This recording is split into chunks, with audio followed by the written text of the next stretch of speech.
stunts to avoid accident. Please take note that the organizers will not be held liable for any accidents in violation to this rule.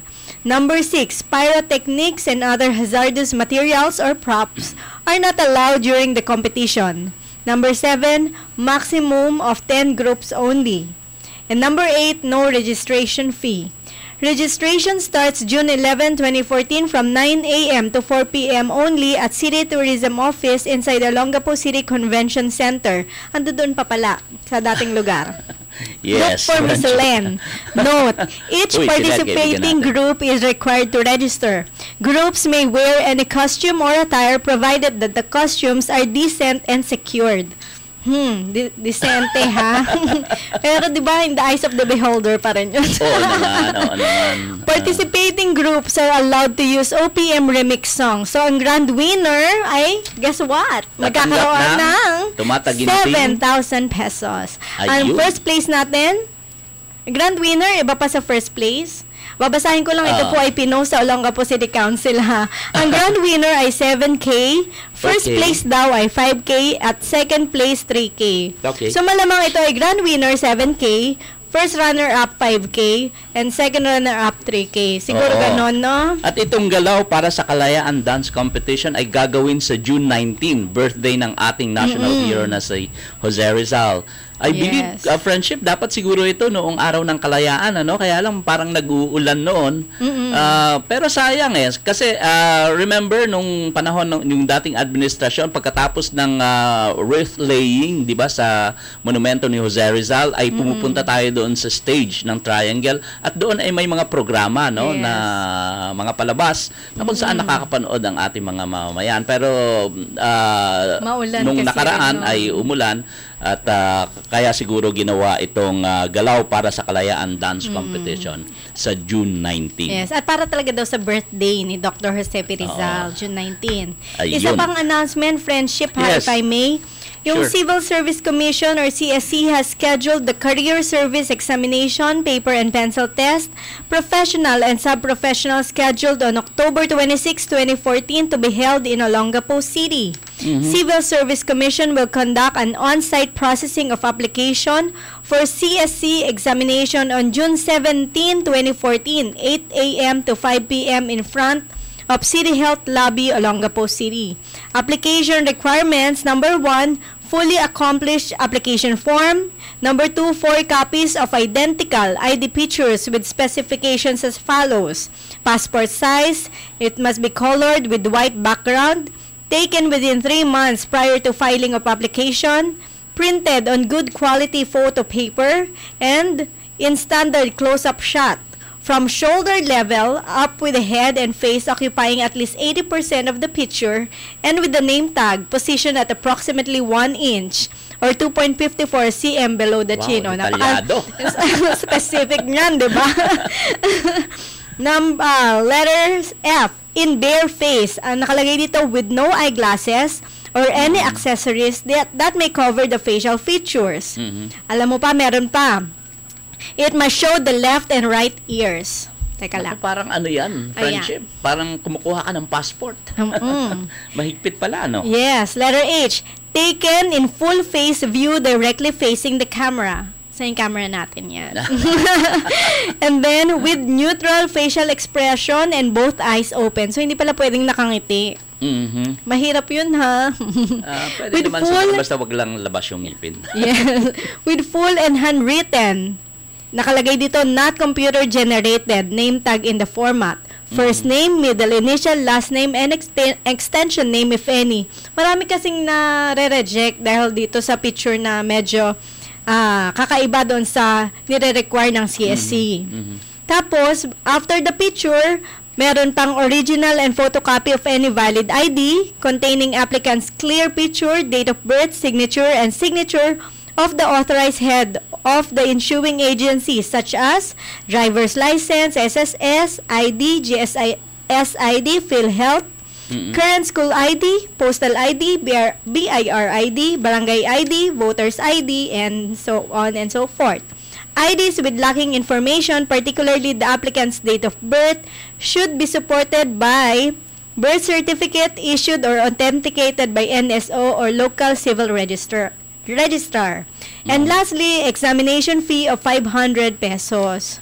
Yes. So yan, scheduled po ang exam on October 26, 2014 sa FMA Hall. So tinatawagan natin yung ating mga kababayan, no? Friendship, lalo na yung mga nagtatrabaho sa gobyerno, na importante po ito na kumuha kayo ng examinasyon na yan, no? Ng civil service para po maging legitimate at maging official na yung inyong posisyon. Para hindi kayo basta-basta na lang sinisipa o inaalis o tinatanggal sa inyong mga posisyon. Dapat po may pinanghahawakan kayo na nakapasa kayo sa civil service. Importante yon, friendship. Tsaka para tumasang sahod. Kasi syempre, nakalimit lang pag wala silang civil service examination. Tumpak. At meron ka pang mga announcement? Yes. Job opening sa DepEd. Nangangailangan po sila ng 2 occupational therapist. Mangyari makipag-ugnayan lamang po sa DO or Division Office sa OSES. Look for Sir Kits or Pakito. And then last, magkakaroon po ng JCI Anniversary Celebration sa July 12, 2014. That's on Saturday. For more info, contact JCI Press Richard Estrella 0920-555-3533. Ayan. Ayun, friendship. Maraming salamat sa mga announcement na yan. At siguro this early, pwede na nating batiin yung ating mga kasama. Birthday ngayon, friendship, no? Ng aking kasama sa Sangguniang Panglunsod na si Ems Levita. Happy birthday. At yung ating guest mamaya, na siguro mamaya makakapanayam natin si Anthony The. Birthday rin ngayon, January 17. Ay, wow. Happy birthday. Yung ating mga kaibigan, friendship, sa Sangguniang Panglunsod, nanonood sila ngayon. Nga, no? Lahat ng nandiyan dyan sa Sangguniang na nagmo-monitor sa Sangguniang Monitor. Na minomonitor kami kung ano-ano mga sinasabi namin dito. Lalo na sina Aries, sina Jonats, at lahat. So Wendell, sina Ate Esther, sina Ate Susan, si Vice ba nanonood sa lahat ng mga tiga-Sangguniang. Alam ko kay Vice, may Vice Mayor's League yata sila ngayon. Ganun ba? Si Doc Mavic, andyan, sina Ate Susan. Sino pa ba? At sa bahay na rin, friendship, yung aking nanay na madalas talagang manood ng Sangguniang Monitor, yung aking mga kapitbahay sa Bigonia, at yung aking mga kabarangay sa Barangay Santa Rita. Magandang hapon po sa inyong lahat at maraming salamat sa panonood ng Sangguniang Monitor. Si Sir William Ramos ang capstone yan. Lagi rin nanonood yan. Yes, at gusto ko rin batiin, belated happy birthday yung aking sister kasi hindi tayo nakapagprograma, friendship, nung nakaraang Webes, no? Kaya binabati ko yung aking belated happy birthday yung aking sister na si Lorna na perhaps pwede tayong mapanood sa Ustream, no? Yes. Friendship na nasa siya, Washington State. Birthday niya nung June 14. At may nagpapabati lang. At ito ay pinadala sa 0999-888-6509. Good afternoon. Gusto ko lang po batiin ang mga nag-work dito sa Hanjin, lalong-lalo ng asawa ko from Baby Blue Heart. Ayun. At friendship, meron kang pinadala sa akin na bumabati rin ata o merong gustong ipaabot sa ating programa. Ay, oo nga pala. Ayan. Teka, hanapin ko lang ang ating... Ayan, from 0929-973-4577. Para sa ating text blast. Sabi niya, magandang araw po, Kagawad Edican, Kagawad Tet. Gusto ko lang iparating sa inyo na napakalapit sa aksidente ang pagpapark ng Arayat bus sa kanto ng Asinan Elementary School. Hindi mo makikita ang mga lumilikong sasakyan. Hihintayin pa ba na may maaksidente? Sana maaksyonan naman. Pakisabi na rin kay Cap Katologan. Salamat po. Yes, so yan, ipo-forward natin to kay Cap ng Pag-asa. Matagal na natin medyo binabanggit yan na friendship, no? Kasi mukhang hindi nila idinaan sa Sangguniang Panglunsod yung pagpa-parking dyan at paglalagay dyan, no? Ng Arayat Express.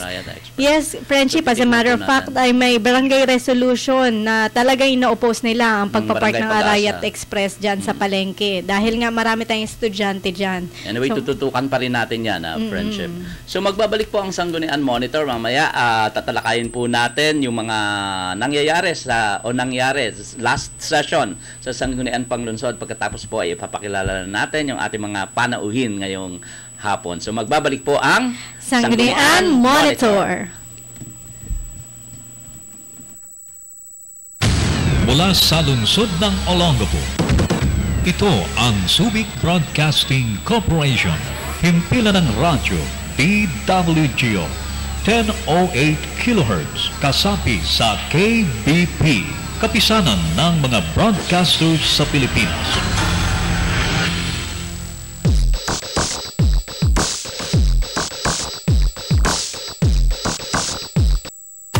Enjoy life while you're still young. Be mentally alert and energetic. Shape up. Give your body the calisthenic you need, which will help you improve. Come and enroll at the biggest gym in the city. G-Gym Bodybuilding, Karate, Aikido, Kickboxing, Taekwondo, Ballroom Dancing, and more. Call or text at 0927-518-7889. Look for Miss Jenny Ascal, the manager, or see us at number 1 Lower Calaclan at the back of DWGO, DWOK FM Radio.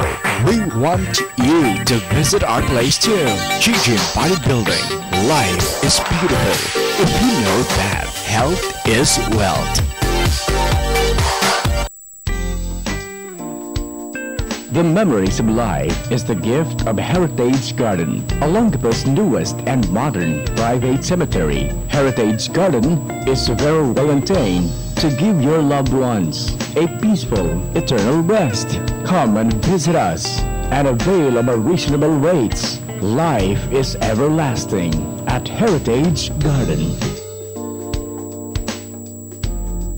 Heritage Garden at Tabacuan, Santa Rita, Olongapo City, with offices located at number 1 Lower Calaclan, Olongapo City, at DWGO, DWOK, or Civic Broadcasting Corporation Building, beside G-Gym, Olongapo. You may call the manager, Ms. Nida Nerpiol, at 223-2770.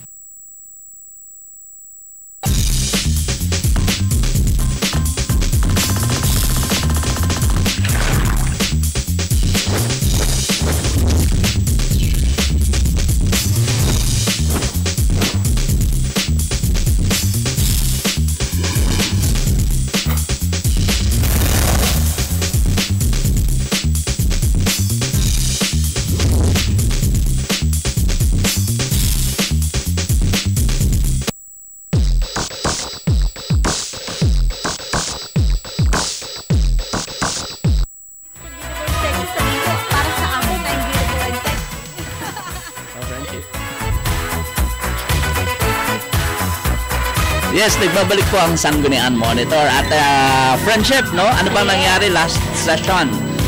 Actually, hindi ko natapos. Umattend tayo ng session last Wednesday pero ako po ay hindi ko natapos ang session dahil meron po akong invitation, no? Personal na invitation sa Russian Embassy, no? Dahil sinelebrate nila yung Russian National Day. Actually, sabay ang Pilipinas at ang Russia sa pagsa-celebrate ng Independence Day, no? Pero ang friendship, yung ginawang celebration ng embahada ng Ruso sa Pilipinas ay ginawa noong June 11, Wednesday, tamang-tama, session natin yon. At ginanap ito sa Intercon Hotel sa Grand Ballroom. Kaya po, hindi na po natin natapos yung session at nagpaalam tayo sa ating Vice Mayor na tayo po ay a-attend sa invitasyon ng Russian Ambassador.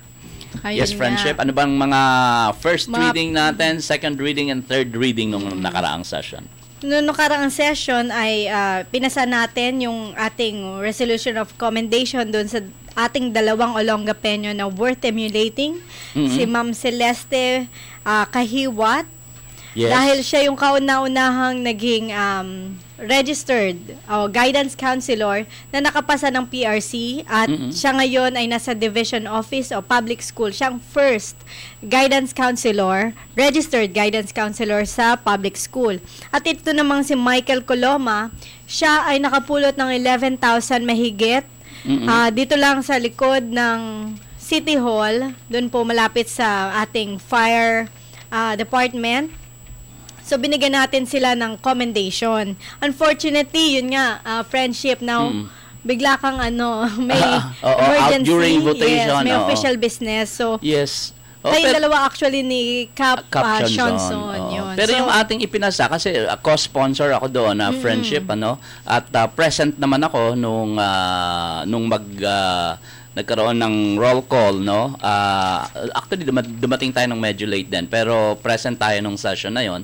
At nagpaalam lang tayo sa ating Vice Mayor na sabi ko nga sa kanya, sana maisaalang-alang yung aking boto doon sa dalawang inesponsoran natin na resolution. Kasi natatandaan ko, meron ng precedence yan na friendship, no?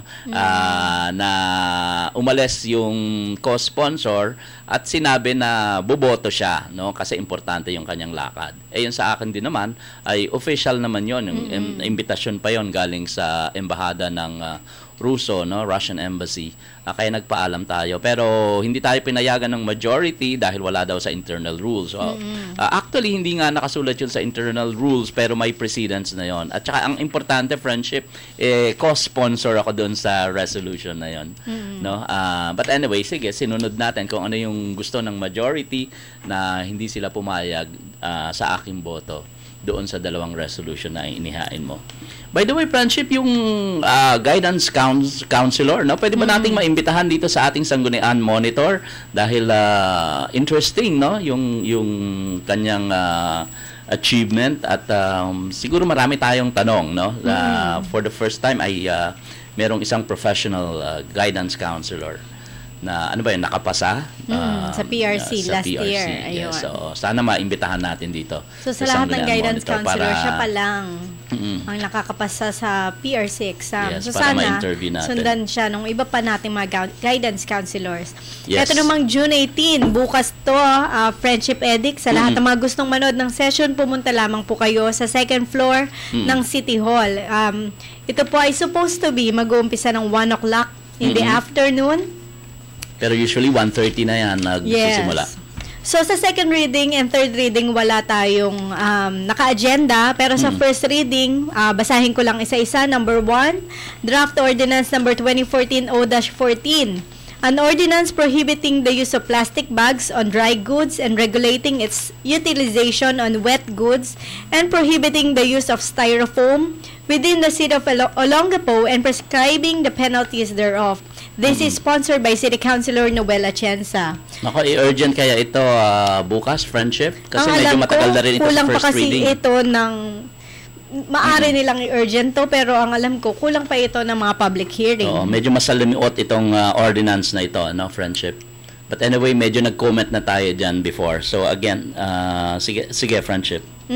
To continue. So, second item, draft resolution number 2014-R-36. A resolution authorizing the City Mayor Honorable Roland C. Paulino to enter and sign the deed of sale and release of claim and subrogation receipt with the GSIS regarding several units of vehicles owned by the city, sponsored by City Councilor Benjamin Cajudo II. Ito kaya i-urgent din. Ang alam ko, hindi nila pwedeng i-urgent kasi alam ko, pupunta pa yung GSIS dito para sa committee meeting. I see. Medyo matagal na rin ito sa first reading. Yes. No? At nagkomentaryo na tayo dito. Sinabi natin na parang 3 years pa lang yung mga vehicles na yan. Ano? At ang gusto ata mangyari ay ibenta.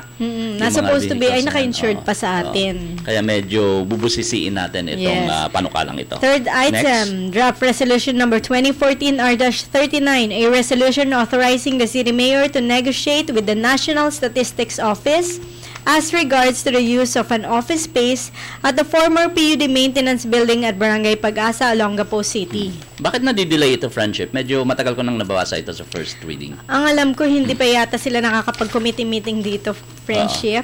Okay, so maganda yon actually, no? Dahil pero, ang mga taga-Olongapo talagang nire-request na ibalik dito yung NSO. Dahil or baka hindi pa sila nagkakasundo sa price. Diba meron yan per per square meter. Ayan. Sige. And number 4, draft resolution number 2014-R-52. A resolution authorizing the City Mayor to enter into and sign the Memorandum of Agreement for and on behalf of the James L. Gordon Memorial Hospital with the National Kidney and Transplant Institute, or NKTI, represented by its Executive Director, Jose Dante P. Dator, MD, as regards to the Human Organ Preservation Effort, or HOPE. Okay. Ayan. Actually, parang nakakatakot siyang pakinggan, no? Yung human organ preservation effort. Lalo na friendship, medyo na-mention na rin natin last na programa natin na nagkaroon ng malfunction yung mga machine, no? Nagkaroon ng chills yung mga yung mga pasyente na actually, hanggang ngayon, friendship, failure. hindi pa rin nila alam kung ano yung cause o dahilan nung pag-chill nila. At meron pa rin mga natirang mga machines doon na hindi pa rin ginagamit. No? So, sabi nila, papalitan daw nila yung mga parts ng kanilang mga machines. Sana maayos ito bago natin maaprubahan itong resolution na ito, friendship. Yes. Ang nakakatawa nga, friendship, yung narinig ko yung news na yon, sabi, hindi naman daw malala. Binigyan lang sila ng antibiotic. Pero, kung iisipin mo, yung mga pasyente nila ay may sakit na, baka mamaya pagbigay nila antibiotic, mas lumala, 'di ba, yung sakit nila. Yun yung nakakatakot doon. Siyempre, sana ay hindi naman dito. Healthy yung mga dating yon. Right. Sana hindi naman mangyari yung mga ganyang mangyaring mga chills at nagma-malfunction na mga machine dito sa ating lungsod. Okay, next, friendship. Number 5, Draft Resolution number 2014 R-53, a resolution authorizing the city mayor to enter into and sign the mutual accreditation agreement for and on behalf of the James L. Gordon Memorial Hospital with the HMC, Healthway Medical, represented by its president Eleanor Bencotan, MD, as regards to the healthcare programs for their members. So, itong Healthway Medical, actually, hindi ako masyadong familiar dyan. So, medyo, ako rin, medyo, personally, hindi ko pa rin nabasa yung kabuuan ng resolution na to. Kung i-urgent ito ay pag-aralan natin. So, kung may mga televiewers tayo na may background or may experience dun sa Healthway Medical, baka gusto nilang i-share sa atin, di ba? Yes, so welcome po. So, item number 6, Draft Resolution number 2014 R-56, a resolution approving the accreditation of SUPNOC, Urban Poor Organization pursuant to Republic Act 7160, otherwise known as the Local Government Code of the Philippines, and its implementing rules and regulations. So dito, dapat lang naman ay ma-meet silang mga criteria, katulad ng financial statement, yung kanilang SEC registration, at iba pa na kailangan kumpleto yon as approved or certified by the DILG. Dati ikaw ang humahawak nito, yung accreditation ng mga organisasyon na friendship, no? At alam ko marami kang mga requirements diyan. Ewan ko lang kung yung mga requirements na to ay masunod this time. Sige, go ahead, friendship. Item number 7, Draft Resolution number 2014 R-58, a resolution expressing its support to Senate Bill 2225, sponsored by Senator Loren Legarda, entitled An Act Amending Title 1, Chapter 3 of Executive Order number 209, otherwise known as the Family Code of the Philippines, prescribing an additional ground for annulment. Wow, medyo mabigat to. So, kailangan pag-aralan itong draft resolution na ito na panukala ng ating konsehal attorney Winnie Ortiz. Pero baka mas marami ring matuwa kasi ang daming nagpapaanal. Oo, pero syempre, ang ating mga couples no? for Christ, ayaw yan, di ba? Of course. Okay, last item on our first reading, Draft Resolution number 2014 R-59, a resolution commending Victoria Evania Astor Delgio for being the first Filipino to qualify for the Olympics triathlon event to represent the country at the Youth Olympic Games or YOG at Nanjing, China on August 16 to 28, 2014. Ayan, sponsored by City Councilor Emerito Linus D. Batay. So, okay naman. Ayan ang ating problema sa mga ganyang klase mga pag-uusapan tomorrow, 1 p.m. Yes, at welcome po kayo mga kababayan. Kung gusto niyo pong panoorin, bukas po sa publiko ang aming session sa Sangguniang Panglungsod ng Olongapo. At bago tayo magpatuloy at kapanayamin ang ating mga guest, friendship, magpo-post muna tayo at papakilala ang ating session. Magbabalik po ang Sangguniang Monitor.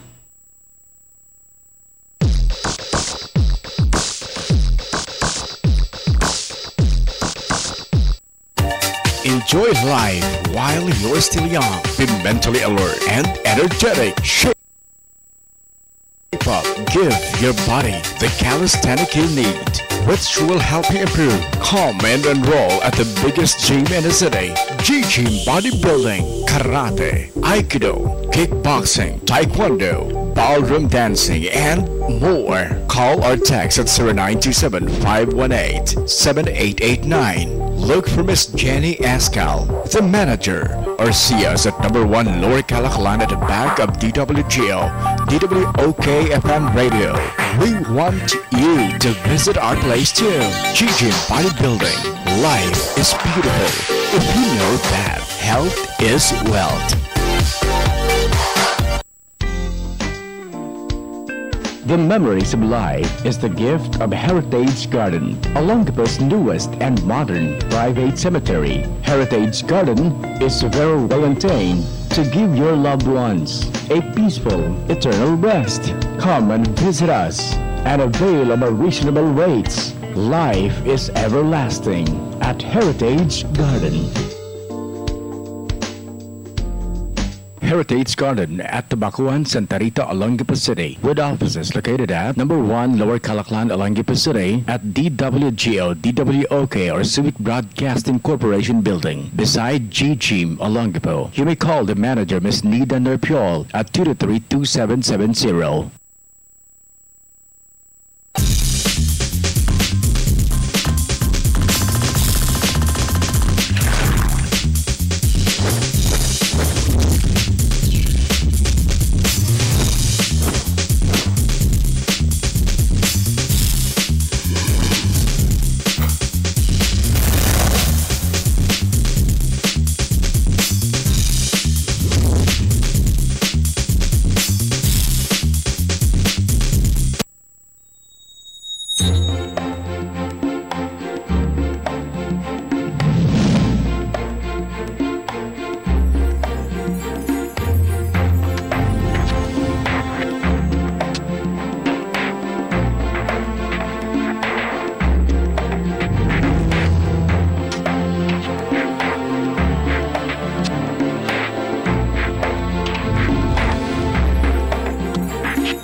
Yes, nagbabalik po ang Sangguniang Monitor, and this time, Friendship Tet, meron tayo mga panauhin kasi gaganapin ang isang malaking beauty pageant dito sa Subic, Olongapo, ang tinatawag na Queen of the Philippines. Tamang-tama, Friendship, kasi ang ating lungsod ay kilala sa mga babae na pinakamaganda sa buong mundo, no? Sa pagkapanalo ni Megan Yang, isang Olongapeña, sa Miss World ay kinilala ng husto ang Olongapo bilang home of the most beautiful women in the Philippines.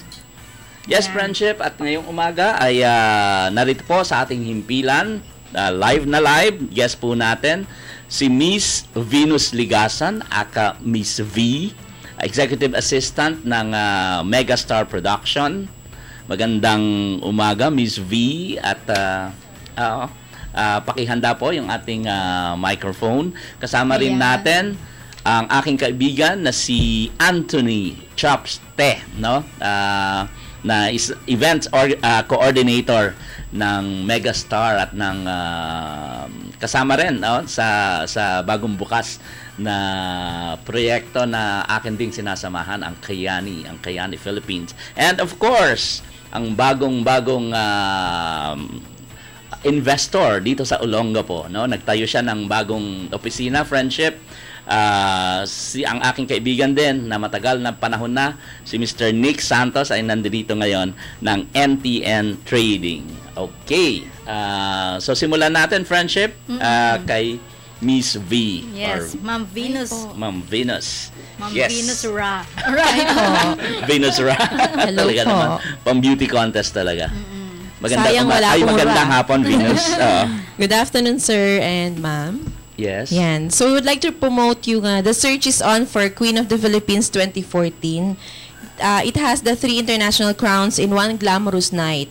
So, merong 3 crowns na kung sino po yung mananalo will be holding a competition as in Miss Bikini Universe 2014, which will be held in China. Okay. And then one is yung Miss Motors International 2014 in Italy naman. Miss Motors Next naman po is yung Miss Yacht Model International 2014 in China ulit. Wow, so yun po. Ang lalaking event niyan, Miss V. Yes, sir. Oo. At nagsimula na ba yung pagkuha, yung ating pre-screening sa mga pwedeng sumaling mga kandidata? Yes, sir. Nag-start na po sila in Manila, and then we will have the screening here at Travelers Hotel and Event Center on June 20 and 21. So ulitin ko po, June 20 and 21. This week na po yan. Travelers Hotel and Event Center. So, yan po. Looking forward yan sa Yes, sir. event na yan, no? At sayang lang, ano ba ang kasi ang alam ko ito ay gagawin sa Subic Freeport Zone, no? Ano ang partisipasyon naman ng Olongapo dito? Medyo may alam ka ba dito, Miss V? So far po, most of our sponsors will be coming from Olongapo side. Great. Yes, they will be supporting the event even though it's going to be held doon sa side ng SBMA. So, it's going to be a very harmonious event naman. Kasi all businessmen are entitled to join to sponsor the event. So, bukod doon, sir, i-inject ko na rin po yung qualifications paano sila nag-arrive yes, doon sa qualifications nila is that she should have been a Filipino citizen, between 18 to 25 years old, at least 5'6" tall, beautiful and sexy. Wow. Talagang beautiful and sexy. Dati po kasi never been married lang eh. Ngayon kailangan ng nor given birth. So, modern times na kasi ngayon eh. So, and also of good moral character, willing to represent the Philippines in international pageants if declared as winner. Willing to travel to China and Italy for the international pageants. So yun po, Grand National Pageant Night will be at Subic Bay Yacht Club, August 1st, 2014, 6 p.m. Sir, singit ko na po. It will be directed by Constantine Consinel. Yes, which is, natin yan, si yes po, director na siya ng Mutya ng Pilipinas 4 times na, I think, in the record. So, he will be joining us po for that event. And of course, yung event coordinator natin is Mr. Anthony Te, sitting beside me. Okay. The birthday boy. The birthday boy, Anthony. Oo. And so that's it, Venus. Oo, maraming salamat. Alam mo ba, friendship, itong si Venus ay dati ring broadcaster, no? Sa isang radio station sa Manila. Oo. Kaya nakakahiya naman at parang amateur kami ni friendship. So hindi naman. Friend ko kayo sa FB. Ganun ba? Buti inad niyo ako. Thank you, Venus. Honor, sir, to meet you personally. Yes, same here. And this time, sa ang aking kaibigan, si Chaps Anthony Te, as the event coordinator. Ano bang experience mo, Chaps, sa pagiging event coordinator? Gaano kahirap mag-organize ng isang ganito kalaking event, no? Tatlo-tatlong crowns, no, sa isang gabi. Yes, please, Chaps. Happy birthday. Happy birthday. Thank you. Actually, nagpapasalamat din ako sa mga sa SBMA tsaka sa itong Subic Bay Yacht Club at itong Travelers Hotel and Event Center for their support for the pageant. Ayun, dahil ikaw, alam mo, friendship, eto si Chaps ay bihasang-bihasa sa lengguwahe ng mga Chino, no? At talaga naman, pag may mga dumarating ditong mga Chinese, ay tinatawag siya at siya yung nagiging ating interpreter, translator. At malaki, naging staff din siya ng ating former senator at dating SBMA Chairman Dick Gordon, at matagal siyang nagtrabaho sa SBMA. Kaya alam niya yung pasikot-sikot sa SBMA. Kaya bilang event coordinator ay talagang naging very effective itong aking kaibigan na si Anthony Te. Salamat po. Ayun. And of course, this time po, ang aking ipakikilala ay bagong-bagong businessman, investor, dito po sa lungsod ng Olongapo. Matagal ko na siyang kaibigan, early 80s o mid-80s pa ay naging kaibigan ko na siya. At hindi ko nga alam na sa aming pagkakaibigan ay matagal na panahon na hindi ko siya hindi kami nagkaroon ng komunikasyon, ay nagkaroon pala siya ng mga malubhang sakit, At this time, magaling na siya dahil na rin sa wellness advocacy niya. At yun na rin, friendship, yung bago kong advocacy dito sa Olongapo, yung wellness. At meron kaming promote na mga produkto na talaga namang nakapagpapagaling ng maraming sakit katulad ng diabetes, ng sakit sa yung gout, yung pagbababa ng high blood pressure, etc. So magandang hapon ang aking kaibigan na si Nick Santos. Hi, Nick. Hi, Nick. Hi. Gandang umaga sa'yo. Gandang hapon. So may bago kang opisina sa RM Building, Nick, na itinayo, NTN Trading. Yes, sa 4th floor, yes. No? So bagong investor, Nick Santos, yes. Oo. At eventually ay siguro ay sasali rin siya sa grupo ng MOXI, yung ating grupo friendship, yung Metro Olongapo Chamber of Commerce, yung samahan ng mga businessmen dito sa Olongapo. Yes. Nick, saan ka ba dati? Saan ba yung business mo dati? Matagal ka sa US, I understand. I have 2 stores sa US, Hayward and San Leandro. 2 stores. 16 years ako ng patakbo. Then I have a printing press sa Manila. Okay. Back to back. 4 times ako nababalik sa Pilipinas. Pero ikaw ay pinanganak sa Bulacan, right? Sa Bulacan, yes. Sa Pulilan. Yes. Oo. At doon ay meron ka ring mga negosyo. No? Yeah. Tell us naman tungkol dito sa ating wellness advocacy, Nick. Kasi the Kayani way. Kayani is my life. I got stroke from 2002 up to 2011. Hindi ako pasalita up to ayun nga, hindi man lang namin nalaman, no, na nagkaroon siya ng stroke at matagal yan. And I have high blood pressure, and I have diabetes, and I have kidney, and I have 2 stents. Pinatawag sa puso ko. Then lang na. So, I have 7 medicine. At halos ma-paralyze ka, yes. Hindi ba, Nick? Oo. At ang naging solusyon sa lahat ng ito ay yung ating Kayani, no, na produkto na eventually, friendship, ay ipapaalala natin sa ating mga manonood kung ano itong Kayani na to sa mga susunod nating programa. Yes. No, dahil yan din. Ang aking ginagawa, friendship, naalala mo, medyo may problema din ako sa aking paa, sa gout, no, at sa pagtitake ko ng Kayani ay parang miracle. Himala. Ay up to now ay hindi na nagbibigay problema sa akin itong problema ko na matagal na rin problema sa gout dahil sa pagtitake ng Kayani. Anyway, pag-uusapan natin yung Kayani sa mga susunod na mga araw at yung wellness program. Gusto natin na ang mga tiga Olongapo friendship ay maging malakas, no, maging healthy, no, kasi ang populasyon dapat ay hindi nagkakasakit para parating malusog at maging ano ba ang tawag diyan, ang syudad ay talagang tumungo sa magandang kinabukasan. Ayun, friendship. Yes, at sabi sa forecast, yung mga wellness products daw, itong mga coming decades, yan ang pinaka-in-demand na mga products. Yes, diba? Oo. At saka kasi may kasama rin yan. Hindi lang kasi yan, friendship, na nagbibigay ng maganda para sa kalusugan. Kung hindi, merong business side yan nasa mga susunod na programa natin ay pwede nating i-elaborate na tutulong din, no? Bukod sa magiging malusog ka na at maganda yung iyong pangangatawan, ay tutulong pa para maayos yung iyong financial state, no? Ayun. So, again, friendship, siguro hingan natin sila ng mga huling pananalita bago tayo magtapos. Ma'am V? Opo. Sir, we would like to also inject pa na NTN Trading, which is an independent distributor of Kayani products, is one of our very aggressive and major sponsor para sa event ng Queen of the Philippines 2014. So, naka-inject po siya doon sa project.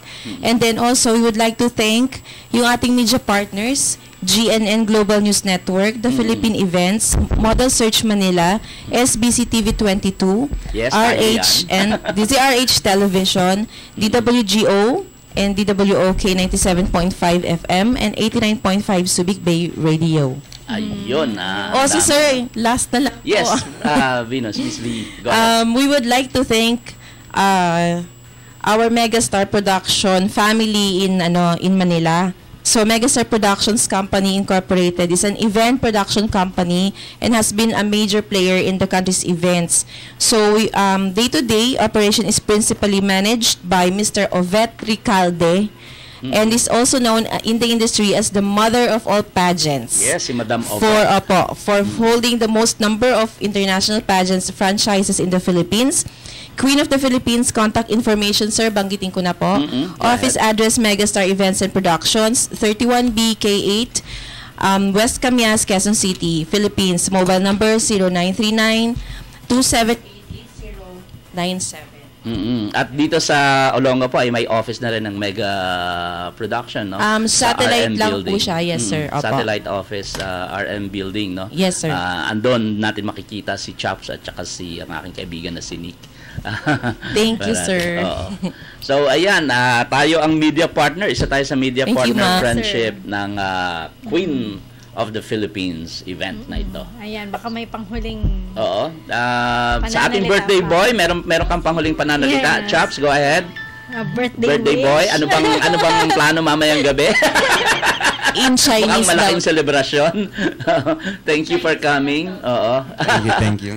It's just a quiet dinner lang. Paano mo ba sasabihin, Chops, in Chinese na imbitahin sila sa ganitong event? In Chinese, para marinig naman namin. Na panoorin at mag-participate sa Queen of the Philippines event. The Philippines. Yeah, it's somewhat like this. Well, like 两人中就睇點嚟，看這個 Queen of the Philippines. Yun. Ayan. Yun, tama-tama. At Chops, marami tayong mga dito sa Olongapo ay maraming mga Chinese at Chinese speaking. So, I'm sure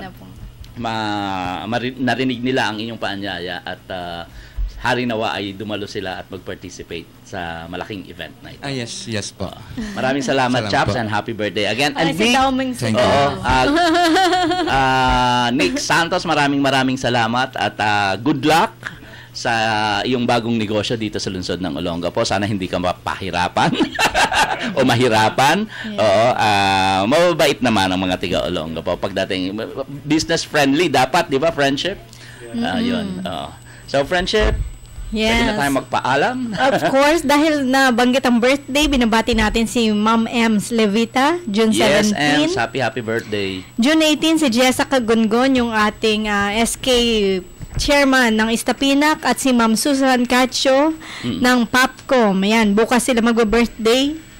And binabati rin natin, of course, si Sir William Ramos ng Capstone. At bukas, William. Friendship, 9 a.m. nasa Harbor Point ako sa Starbucks, may coffee seminar. Punta ka kung gusto mo. Tungkol saan, friendship? Sa coffee, kung paano okay. Yes, uminom. At June 19, Thursday, ay nasaan tayo sa Olongapo City Convention Center para dun sa Himala ni Daryl Yap. Yan. Yes, oo. Thank you for the tickets.